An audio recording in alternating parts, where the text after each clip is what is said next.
فاعوذ باللہ السمیع العلیم من الشیطان الرجیم بسم اللہ الرحمن الرحیم ان اللہ وملائکتہ یصلون علی النبی یا ایہا الذین آمنوا صلوا علیہ وسلموا تسلیما اللہم صلی علی سیدنا و مولانا محمد وعلی آل سیدنا و مولانا محمد و اصحاب سیدنا و مولانا محمد وبارک وسلم بکمالہ بلغ العلا بجمالہ کشف الدجا بقدومہ زال الوبا صلو علیہ دائما۔ پڑھ لیجئے الصلاۃ والسلام علیک یا سیدی یا رسول اللہ وعلی آلک واصحابک یا سیدی یا حبیب اللہ، الصلاۃ والسلام علیک یا سیدی یا رحمت للعالمین وعلی آلک واصحابک یا سیدی یا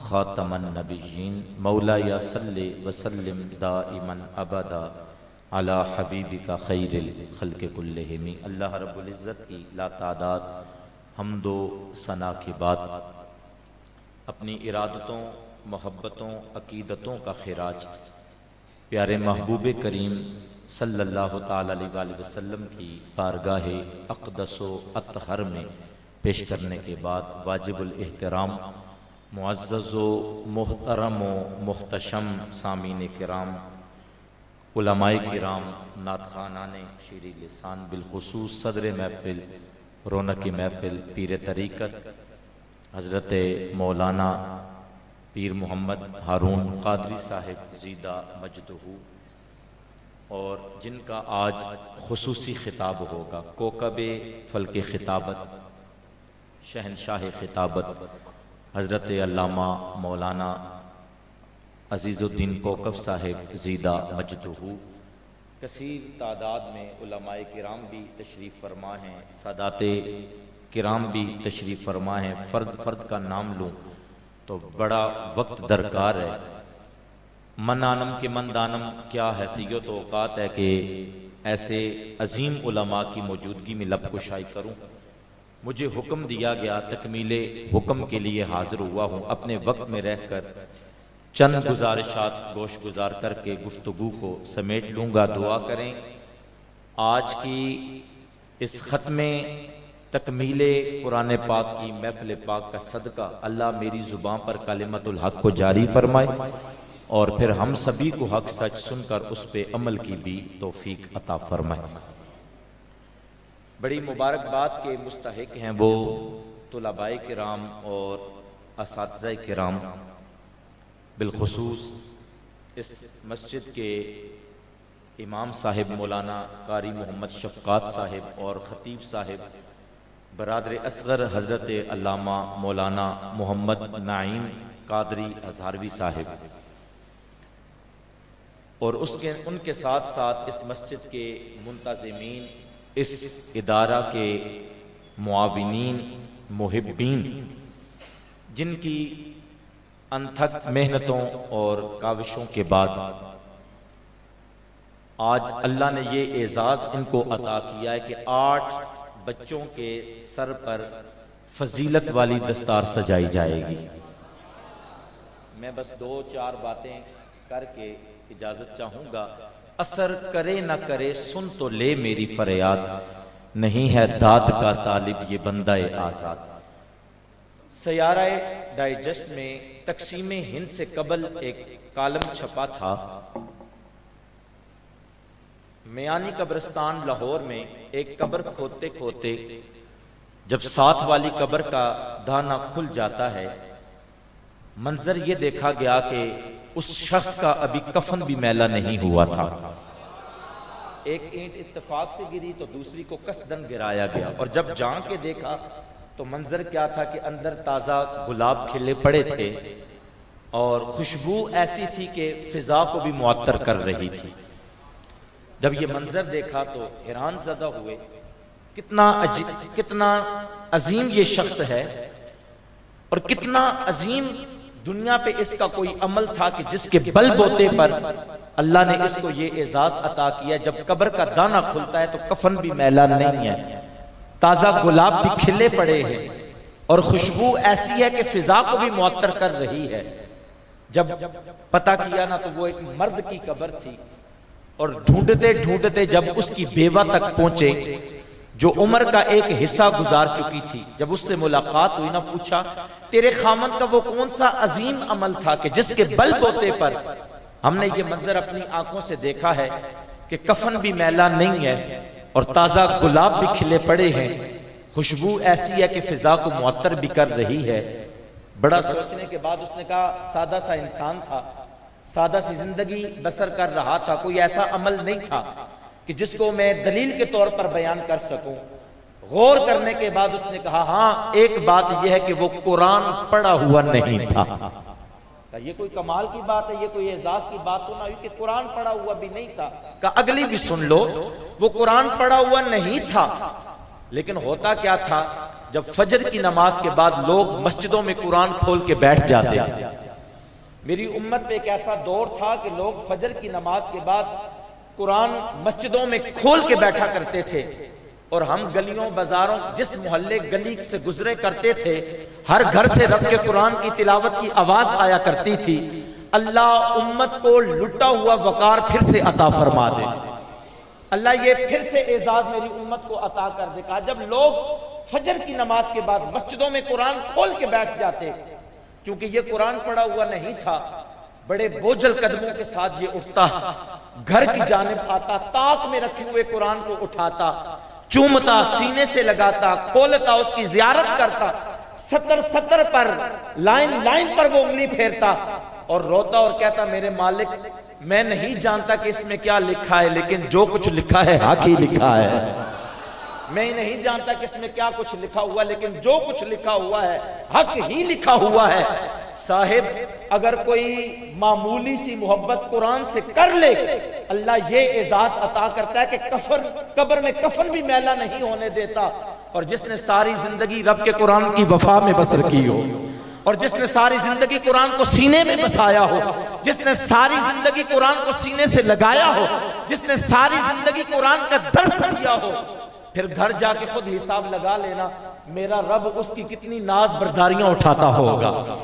اگر قرآن کو تم سینوں سے لگا لو، قرآن سے جڑ جاؤ، قرآن کو اپنا مرکز بنا لو، قرآن کو اپنا معیار بنا لو، خدا کی عزت و آبرو کی قسم قرآن زمانے کا امام بنا دیتا ہے، قرآن وقت کا امام بنا دیتا ہے۔ سلام بن جبیر یہودیوں کا بہت بڑا تاجر ہے، مکے سے مدینہ المنورہ تجارت کی غرض سے آتا ہے۔ سامان تجارت جب اس نے خریدا نا تھوڑا زیادہ خرید لیا، اب اسے اپنے ساتھ ایک غلام کی ضرورت بھی پڑ گئی، اور اس نے 14 سال کا ایک نوجوان خریدا جس کا نام سالم تھا۔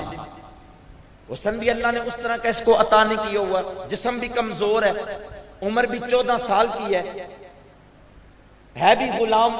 جب اس نے خریدا نا، ابھی 2-3 دن گزرے تھے کہ مدینہ المنورہ میں اس کا جو سامان تجارت تھا نا وہ سارے کا سارا بک گیا۔ جو غلام اس نے سامان کے لیے خریدا تھا بس یہ اس کے پاس رہ گیا۔ اس نے غلام سے کہا سالم میں نے تجھے اس لیے خریدا تھا، سامان میں میرے مددگار ٹھہرو گے، سامان میں میری مدد کرو گے، سامان تو بک گیا، اب تم بھی بک جاؤ کسی طریقے سے تاکہ میں واپس اپنے شہر مکہ جا سکوں۔ 1-2 دن وہ انتظار کرتا رہا، سالم کو خریدنے کے لیے کوئی نہ آیا۔ دیکھو جو قرآن سے جڑتے ہیں اللہ کتنی ناز برداریاں اٹھاتا ہے۔ سالم کو خریدنے کے لیے کوئی نہ آیا۔ اس نے کہا چلو یوں کرو، خیمہ لگا ہوا تھا، اس نے کہا تم خیمے سے باہر نکل کے کھڑے ہو جاؤ تاکہ کوئی گزرنے والا گزرے اور دیکھے کہ یہ غلام ہے اور وہ تمہیں خرید سکے تاکہ میں واپس جا سکوں۔ سالم باہر دھوپ میں کھڑا ہو جاتا ہے، 14 سال کا نوجوان۔ 2 سے 3 دن گزر گئے، عرب کا تپتا ہوا ماحول اور عرب کی جو ہے وہ جان لیوا گرمی، سالم جو ہے وہ دھوپ میں کھڑا ہے، پر سالم کو خریدنے کے لیے کوئی نہیں آیا۔ جب مدینے میں یہ شور پڑا نا، ایک غلام ہے جو دھوپ میں کھڑا ہے اور کوئی اس کو خرید بھی نہیں رہا۔ ایک عورت تھی جس کا نام تھا تثبیتہ، اس کو رحم آیا، اس نے آئی اس کے آقا کے پاس، کتنے میں غلام بیچو گے؟ اتنے میں، منہ مانگی قیمت ادا کی اور سالم کو خرید لیا۔ مدینے میں شورا پڑ گیا۔ تثبیتہ بڑی رحم دل انسان ہے، تثبیتہ نے انسانیت کی مثال قائم کر دی۔ جس غلام کو کوئی خریدتا نہیں تھا منہ بولی قیمت ادا کر کے تثبیتہ نے اس غلام کو خریدا ہے۔ حضرت ابو حذیفہ ان دنوں یہ بھی مکہ سے مدینے آئے ہوئے تھے تجارت کی غرض سے۔ جب تثبیتہ کا شورہ سنا نا تو پیغام نکاح بھیجا تثبیتہ کی طرف، قبول ہو گیا، تثبیتہ کا نکاح ہو جاتا ہے حضرت ابو حذیفہ سے۔ ابھی ایمان قبول نہیں کیا۔ جب کچھ دن رہے تجارت کی غرض سے، کہا تثبیتہ اب تجارت ہو گئی ہے، ہمیں اپنے دیس وطن گھر لوٹنا ہوگا جو مکہ المکرمہ میں ہے۔ کا اعتراض بھی کوئی نہیں۔ ابو حذیفہ نے تثبیتہ کو ساتھ لیا اور جب جانے لگے نا تو تثبیتہ نے کہا میرا ایک غلام بھی ہے سالم، 14 سال کا نوجوان لڑکا ہے، میں نے ابھی اس کو خریدا ہے اور یہ بھی میرے ساتھ ہی جائے گا۔ ابو حذیفہ نے کہا مجھے اعتراض بھی کوئی نہیں، ساتھ لیا اور مکہ المکرمہ میں آ گئے۔ جب یہ تجارت کر کے لوٹے نا، ادھر فراں کی چوٹیوں پر تیرے اور میرے رسول اعلان نبوت فرما چکے تھے، ادھر حضور اعلان نبوت فرما چکے تھے۔ حضرت عثمان غنی کے ساتھ یارانہ تھا ابو حذیفہ کا۔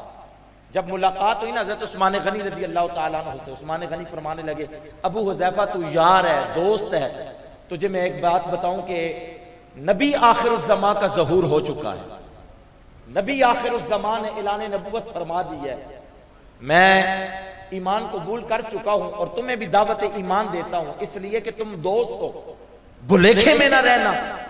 نبی خاتم النبیین صلی اللہ تعالی علیہ وسلم اعلان نبوت فرما چکے ہیں، میرا مشورہ یہ ہے کہ تم بھی ایمان قبول کر کے ان کی غلامی اختیار کر لو۔ ابو حذیفہ نے کہا خود کیوں کروں، اکیلا کیوں کروں، میں جاتا ہوں تثبیتہ کو بھی لے کے آتا ہوں جو میری اہلیہ ہے، وہ بھی ایمان قبول کرے۔ جب ابو حذیفہ آئے نا تثبیتہ کو ساتھ لیا اور جب چلنے لگے نا تثبیتہ بولی اکیلے کیوں چلتے ہیں، میں نے جو غلام خریدا تھا اسے بھی حضور کی بارگاہ میں لے کے جاتے ہیں۔ اب حضرت ابو حذیفہ تثبیتہ اور 14 سال کا سالم آقا کی بارگاہ میں جب آتے ہیں، ایمان قبول کرتے ہیں، حضور کے غلام بنتے ہیں۔ آقا نے وہاں پہ درس ارشاد فرمایا غلاموں پہ رحم کرنا، غلاموں کے ساتھ صلہ رحمی کرنا، غلاموں سے حسن سلوک کرنا، غلاموں کے حقوق ادا کرنا۔ جب یہ جملے بولے نا تثبیتہ نے سنے، گھر جا کے سالم کو کہا جا خدا کی رضا کے لیے تجھے آزاد کرتی ہوں، جو غلام خریدا تھا نا جا خدا کی رضا کے لیے تجھے آزاد کرتی ہوں۔ جب یہ جملہ بولا نا اس دور میں آزادی بہت بڑی نعمت تھی، لیکن سالم رو پڑا۔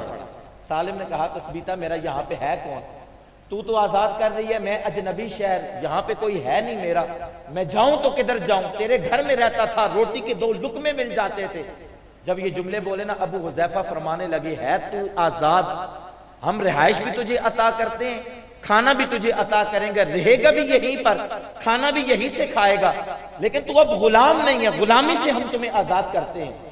اب سالم کو وقت مل گیا، پہلے تو غلام ہوتا تھا، اب وقت مل گیا، زیادہ سے زیادہ وہ محمد مصطفیٰ کی بارگاہ ہی میں بیٹھا رہتا، حضور کے رخ والدحا کی زیارت کرتا رہتا۔ ادھر قرآن کی آیتیں نازل ہوتی، ادھر سالم محمد مصطفیٰ سے قرآن سیکھ لیتا، صاحب قرآن سے قرآن سیکھتا۔ اللہ نے یہ اعزاز عطا کیا، محمد مصطفیٰ سالم کو فرمایا کرتے تھے میرے سامنے رب کا قرآن تلاوت کر، اور وہ تلاوت کرتا تھا، محمد مصطفیٰ اس کی تلاوت کلام پاک کو خود سنا کرتے تھے۔ اور پھر ایک دن آقا نے ہاتھ اٹھائے اور کہا یا اللہ تیرا شکر ہے تو نے میری امت میں سالم جیسے قاری پیدا فرمائے، تو نے میری امت کو سالم جیسے قاری عطا کیے۔ حضور نے شکر ادا کیا۔ سنو جو قرآن سے وفا کرتا ہے، قرآن اعزاز کیا عطا کرتا ہے۔ جس وقت ہجرت کا حکم آتا ہے نا تو آقا علیہ السلام کے چند غلام ایسے تھے جن کو آقا نے پہلے روانہ کیا، جاؤ جا کے تم انتظام کرو، شب ہجرت کو ہم بھی چلے آئیں گے، جن میں سیدنا فاروق اعظم اور ان کے ساتھ ساتھ حضرت سالم بھی تھے۔ قباء کے مقام پہ جب پہنچے نا، قباء کے مقام پر نماز کا وقت آیا، اور ایک شخص کی جو نظر تھی وہ فاروق اعظم پہ تھی۔ اللہ نے یہ اعزاز عطا کیا ہے کہ مصطفیٰ فرماتے ہیں میرے بعد اگر کسی نے نبی ہونا ہوتا تو وہ عمر ہوتا۔ اللہ نے یہ اعزاز عمر کو عطا کیا ہے۔ جس طرح کا مشورہ لے کے حضور کی بارگاہ میں آتے تھے، اللہ ان کے مشورے کے مطابق قرآن کی آیتوں کا نزول فرما دیتا تھا۔ میری عمر کو اللہ نے یہ اعزاز عطا کیا، جس گلی سے یہ گزرتا ہے شیطان رستہ چھوڑ دیتا ہے، عمر کے سائے سے بھی شیطان بھاگ جاتا ہے۔ اتنا جلیل القدر صحابی، اور ایک شخص کی جو نگاہ تھی نا نماز کے وقت وہ عمر فاروق رضی اللہ تعالیٰ عنہ پہ تھی کہ مصلی پہ یہ کھڑے ہوں گے، لیکن پھر جس وقت نماز کا وقت آتا ہے اللہ نے سالم کو اعزاز کیا، عطا کیا، فاروق اعظم ہاتھ سے پکڑتے ہیں، مصطفیٰ کے مصلی پہ کھڑا کرتے ہیں۔ مدینے کے یہودی دیکھ کر حیران رہ گئے، یہ وہی شخص ہے جس کو عرب کی منڈیوں میں خریدتا کوئی نہیں تھا، یہ وہی شخص ہے جو 2 دن دھوپ میں کھڑا رہا، جس کا خریدار کوئی نہیں بنتا تھا۔ جب سے قرآن سے لو لگائی ہے اللہ نے یہ اعزاز عطا کیا، مصطفیٰ کے مصلی کا امام بنا دیا ہے۔ اللہ نے یہ اعزاز عطا کیا، مصطفیٰ کے مصلی کا وارث بن چکا ہے۔ اب فاروق اعظم جیسا عظیم صحابی بھی مصطفیٰ کا سالم کی ابتدا میں کھڑا ہے۔ وہ معزز تھے زمانے میں، مسلمان ہو کر ہم خار ہوئے تارک قرآن ہو کر، گردر سے قرآن ہم نے نہ بھلایا ہوتا تو یہ زمانہ نہ زمانے نے دکھایا ہوتا۔ آج بھی اپنے گھروں میں اندھیروں کی شکایت کرنے والوں، پھر ہوتا ہے کیسے نور، بس قرآن پڑھ کے دیکھو۔ صاحبو آج بھی قرآن سے لو لگا لو، اللہ وقت کا تمہیں امام بنا دے گا۔ آج بھی قرآن سے لو لگا لو، میرا رب تمہاری ناز برداریاں اٹھائے گا۔ آج بھی قرآن سے لو لگا لو، قرآن تمہیں بڑے اعزازات سے نوازے گا۔ آج بھی قرآن سے وفا کر لو، قرآن بدلے میں تم سے وفا کر کے دکھائے گا۔ آخری بات اور میری بات ختم۔ سلطان کہتا ہے کہ 3 باتوں میں مجھے شک تھا، اور سلطان کی زندگی کی کایا کیسے پلٹتی ہے۔ ایک دن یہ گزر رہا تھا، کسی سفر پہ جا رہا تھا، سونے کے شمعدان غلاموں نے اٹھا رکھے تھے اور وہ سلطان کے ساتھ جو ہے وہ سفر میں شریک تھے۔ سلطان کہتا ہے 3 باتوں میں مجھے شک تھا۔ ایک یہ کہ لوگ اس کے نسب پہ تان کرتے تھے، وہ کہتا تھا پتہ نہیں کبھی کبھی یہ شک گزرتا تھا کہ میں بیٹا کس کا ہوں۔ ایک اس بات میں وہ کہتے ہیں مجھے شک تھا۔ دوسرا وہ کہتا ہے یہ جو حدیث مبارکہ ہے نا، جو علماء انبیاء کے وارث ہے، وہ کہتا ہے اس بات پہ میرا یقین نہیں تھا۔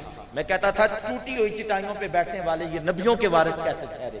کہتا ہے میں اس بات کو نہیں مانتا تھا۔ تیسرا وہ کہتا ہے قیامت کا مجھے شک گزرتا تھا، پتہ نہیں یہ قائم ہوگی کہ نہیں ہوگی، یہ مجھے شک گزرتا تھا۔ یہ 3 باتوں میں شک تھا۔ سلطان سفر پہ جا رہا تھا، سونے کا شمعدان غلام نے اٹھا رکھا تھا، ایک مدرسے کے قریب سے گزرے نا، اور اس کو اندھیرے میں کسی طالب علم کے گنگنانے کی آواز آئی۔ جب یہ متوجہ ہوا تو کیا دیکھا، ایک بچہ جو اندھیرے میں بیٹھ کر سبق کو یاد کر رہا ہے، اور جب اس کو سبق کی لائن یاد ہو جاتی ہے نا تو اگلی لائن کے لیے ایک ہندو کے مکان پہ جاتا ہے جہاں پہ چراغ جل رہا تھا، روشنی جل رہی تھی، مدرسے کی لالٹین میں اس وقت تیل بھی میسر نہیں تھا۔ وہ ہندو کے مکان پہ جاتا، وہاں پہ جو ہے وہ کتاب کھولتا، اگلی لائن یاد کرتا اور اندھیرے میں آ کے بیٹھ کے اس کا تکرار کرتا اور گنگناتا۔ سلطان نے دین کے لیے زندگی میں پہلی بار ایسی تڑپ دیکھی تھی۔ اس نے کہا کہ اتنا عظیم شخص، اور قبلہ میں بڑی معذرت کے ساتھ بڑی جسارت کر رہا ہوں علماء کی موجودگی میں اس بیان کی، میں اکثر کہا کرتا ہوں مال کی میل جس کو زکوٰۃ کہا جاتا ہے، مال کی میل جس کو ہم زکوٰۃ کہتے ہیں، اگر ہم صرف زکوٰۃ اپنے مدارس کو دیتے رہیں نا تو میرا یہ علماء کی موجودگی میں دعویٰ ہے ووٹ کے ذریعے سے بڑا مشکل ہے۔ اگر تم مال کی میل زکوٰۃ مدارس کو دیتے رہو نا، وہ وقت دور نہیں ہے جب ملک پاکستان میں نظام مصطفیٰ کی بالادستی ہوگی، جب ہر گھر سے مصطفیٰ کا عالم پیدا ہوگا، جب ہر گھر سے مصطفیٰ کا دیندار پیدا ہوگا، پھر وہ وقت دور نہیں ہے کہ جب ملک پاکستان میں نظام مصطفیٰ کی بالادستی ہو۔ سلطان نے یہ تڑپ زندگی میں پہلی بار دیکھی تھی کہ ایک بچہ اندھیرے میں گنگناتا ہے، روشنی میں جا کے پڑھتا ہے، پھر اندھیرے میں آ کے اس کا تکرار کرتا ہے۔ جو غلام سونے کا شمعدان اس نے اٹھا رکھا تھا نا، سلطان نے اس کو کہا یہ سونے کا شمعدان اس طالب علم کو عطا کر دو، یہ اس کو دے دو، یہ اندھیرے میں گنگنا رہا ہے، یہ سونے کا شمعدان اس کو عطا کر دو۔ سونے کا شمعدان طالب علم کو مل گیا۔ میرے استاذ محترم فرمایا کرتے تھے آقا علیہ السلام کی حدیث کا سہارا لے کر آپ فرمایا کرتے تھے، کریم آقا علیہ السلام نے فرمایا نا، من عان عالما او متعلما بکلام منکسر او بقرطاس فکأن بن الکعبۃ 70 مرۃ او کما قال علیہ السلام۔ میرے مصطفیٰ علیہ السلام نے فرمایا جس نے دین کے طالب علم کو ٹوٹا ہوا قلم عطا کیا کاپی کے چند ورقے عطا کر دیے. تیری نگاہ میں وہ ٹوٹا ہوا قلم ہوگا, کاپی کے چند ورقے ہوں گے, گھی کا ایک کنستر ہوگا, آٹے کا ایک توڑا ہوگا, کپڑوں کا ایک جوڑا ہوگا. لیکن مصطفیٰ فرماتے فَكَأَنَّ بَنَى الْكَعْبَةَ 70 مرۃ. مصطفیٰ کی نگاہ سے دیکھ گویا رب کے بیت اللہ کو 70 بار تعمیر کر رہا ہے. وہ تیری نگاہ میں گھی کا ایک کنستر ہے, کپڑوں کا ایک جوڑا ہے, وہ تیری نگاہ میں آٹے کا ایک توڑا ہے. فَكَأَنَّ بَنَى الْكَعْبَةَ 70 مرۃ. مصطفیٰ فرماتے ہیں میری نگاہ میں گویا رب کے بیت اللہ کو 70 بار تعمیر کر رہا ہے. سلطان نے سونے کا شمعدان اس کو عطا کیا اور آگے چل پڑا. ایک مقام آیا جہاں پہ اس نے پڑاؤ کرنا تھا, اس نے پڑاؤ کیا, ڈیرے لگ گئے, بستر بچھا دیا گیا. سلطان جب لیٹا نا, اس کی آنکھ لگی, مقدر جاگے. آنکھ لگی, مقدر جاگے. خواب میں محمد مصطفیٰ تشریف لے آئے. رک کر یہاں پر میرے استاذ محترم اس حدیث کا سہارا لے کے فرمایا کرتے تھے, کوئی شخص یہ چاہتا ہے نا کہ خواب میں مصطفیٰ کی زیارت نصیب ہو, پھر اسے چاہیے کہ مصطفیٰ کی وارثوں پہ خرچ کیا کرے. ادھر اس کی آنکھ لگی, مقدر جاگے, حضور تشریف لے آئے. یہاں پہ بڑا عنوان ہے لیکن میرے پاس میرے دامن میں اتنی گنجائش نہیں ہے. امام فخر الدین رازی فرماتے ہیں جب حضور آتے ہیں نا تو قصدن آیا کرتے ہیں. جب حضور آتے ہیں تو ارادہ تن آیا کرتے ہیں, اور جب حضور آئیں تو پھر حضور ہی آیا کرتے ہیں. اور پھر جب حضور کچھ عطا کریں تو وہ حقیقت میں عطا ہوا کرتا ہے. ادھر جب آنکھ لگی, مقدر جاگے, محبوب آئے, تو آقا نے اس کو کتنی باتوں میں شک تھا؟ 3 باتوں میں. بیٹا کس کا ہوں, علماء نبیوں کے وارث نہیں ہیں, قیامت پتہ نہیں قائم ہوگی کہ نہیں ہوگی. ادھر جب آنکھ لگی نا تو مقدر جاگے, میرے آقا تشریف لائے, مسکرا کے فرمایا او سب کو دین کے بیٹے. اور بندہ نہ مٹ جائے آقا پہ, وہ بندہ کیا ہے؟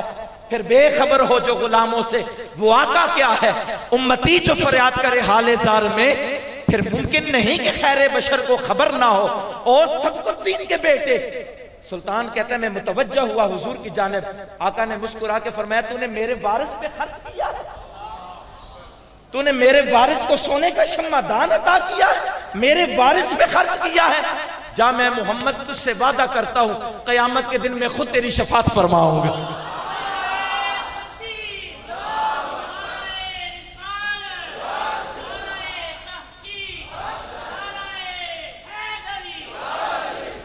اور سب کو دین کے بیٹے, تو نے میرے وارث پہ خرچ کیا, جا میں وعدہ کرتا ہوں کل قیامت کے دن میں محمد خود تیری شفاعت فرماؤں گا. صاحبو اگر ہم قرآن سے جڑ جائیں اور ہم قرآن کا دامن پکڑ لیں اور اپنے مدارس اور اہل سنت کے مدارس کی طرف ہم تھوڑی سی توجہ کر لیں, یقین جانیں علماء کی موجودگی میں مصطفیٰ کے منبر پر میرا یہ اعلان ہے, وہ وقت دور نہیں ہے جب گلی گلی میں محمد مصطفیٰ کے غلام تمہیں نظر آئیں گے, گھر گھر میں محمد مصطفیٰ کے قاری قرآن تمہیں نظر آئیں گے. بڑی مبارکباد کے مستحق ہیں وہ لوگ جن کی معاونت سے اور جن کی محبتوں سے اللہ نے یہ اس جامعہ کو یہ اعزاز عطا کیا. آج 8 حفاظ کرام کے سروں پر جو ہے وہ دستار فضیلت سجا دی جائے گی. میں تو ایک جملے میں دعا کر کے اجازت چاہتا ہوں, یا اللہ جو محبت کی نگاہ سے اس جامعہ کو دیکھ لیتا ہے اللہ تو اسے بھی ثواب جزیر عطا فرما. آمین.